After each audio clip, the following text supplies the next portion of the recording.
നിങ്ങളുടെ favourite shows ഇനി ഒരിക്കലും മിസ്സാവില്ല. ഇപ്പോൾ C5 കാണും നിങ്ങളുടെ ഫേവറേറ്റ് ഷോ തികച്ചും സൗജന്യമായി.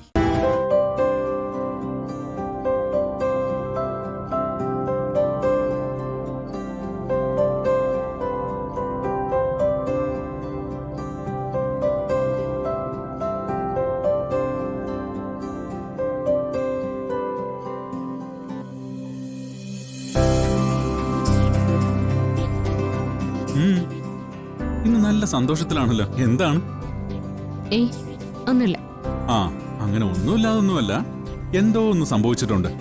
അതും സന്തോഷം തരുന്ന എന്തോ ഒന്ന്.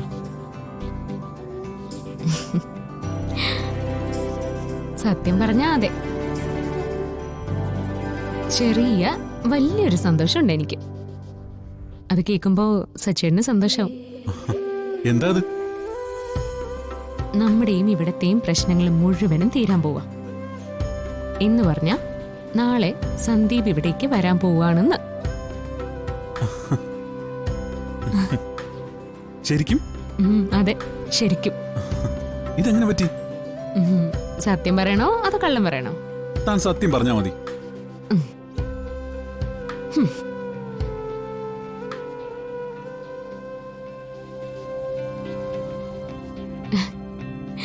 എങ്കിൽ പറയാം. മാജിക്. മാജിക്കോ? അതെ, മാജിക്. എന്റെ അല്ല, ഈശ്വരന്റെ. താൻ എന്തൊക്കെയാ പറയുന്നേ? ഈശ്വരന്റെ മാജിക്കോ? ഒന്ന് തെളിച്ചു പറ. സന്ദീപ് നാളെ വരുമെന്ന് ആരാ തന്നോട് പറഞ്ഞത്? അവന്തിയെടുത്തി. അവന്തിയെടുത്തിയോ? ഞാൻ അവന്തിയെടുത്തിയോടെല്ലാം ഉള്ളതുപോലെ അങ്ങ് പറഞ്ഞു. ഞാൻ പറഞ്ഞതൊക്കെ ഏട്ടത്തിക്ക് അതേപടി മനസ്സിലായെന്ന് തോന്നുന്നു. അപ്പൊ തന്നെ അച്ഛനോട് ഏട്ടത്തി പോയി സംസാരിച്ച് എല്ലാത്തിനും ഒരു തീരുമാനം ഉണ്ടാക്കി. ശരിക്കും? ഈശ്വര, പ്രാർത്ഥന കേട്ടു. അല്ല, താൻ എന്തൊക്കെ ഏട്ടത്തിയോട് പറഞ്ഞത്? അത് അറിയാനേ ഒരു കൗതുകം, അതാ. ഞാൻ കൂടുതലായി ഒന്നും പറഞ്ഞിട്ടില്ല. അവന്റെ അടുത്തേക്ക് അറിയാത്ത ചില കാര്യങ്ങളൊക്കെ പറഞ്ഞു കൊടുത്തു, സന്ദീപിന്റെയും ആതിരയുടെയും.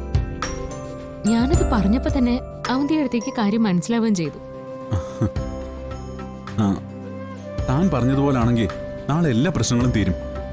സന്ദീപും ആതിരയും ഇനി മുതൽ സന്തോഷത്തോടെ ഒന്നിച്ച് താമസിക്കുമ്പോ തന്റെ വീട്ടിലെയും ഇവിടുത്തെയും പിണക്കമൊക്കെ മാറും.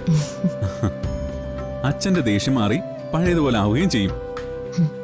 അതെ സച്ചേട്ടാ, എല്ലാം അങ്ങനെ നല്ല രീതിയിൽ അവസാനിക്കണം തന്നെയാണ് എന്റെയും പ്രാർത്ഥന. അച്ഛനും വലിയ ആഗ്രഹമായിരുന്നിരിക്കണം സന്ദീപിനെ തിരിച്ചു വിളിക്കാൻ. ഞാൻ നിമിത്തമായെങ്കിലും അച്ഛന്റെ തീരുമാനം തന്നെയാണ് പ്രധാനം. എല്ലാം നാളത്തോടെ അവസാനിക്കും, എനിക്ക് ഉറപ്പാത്.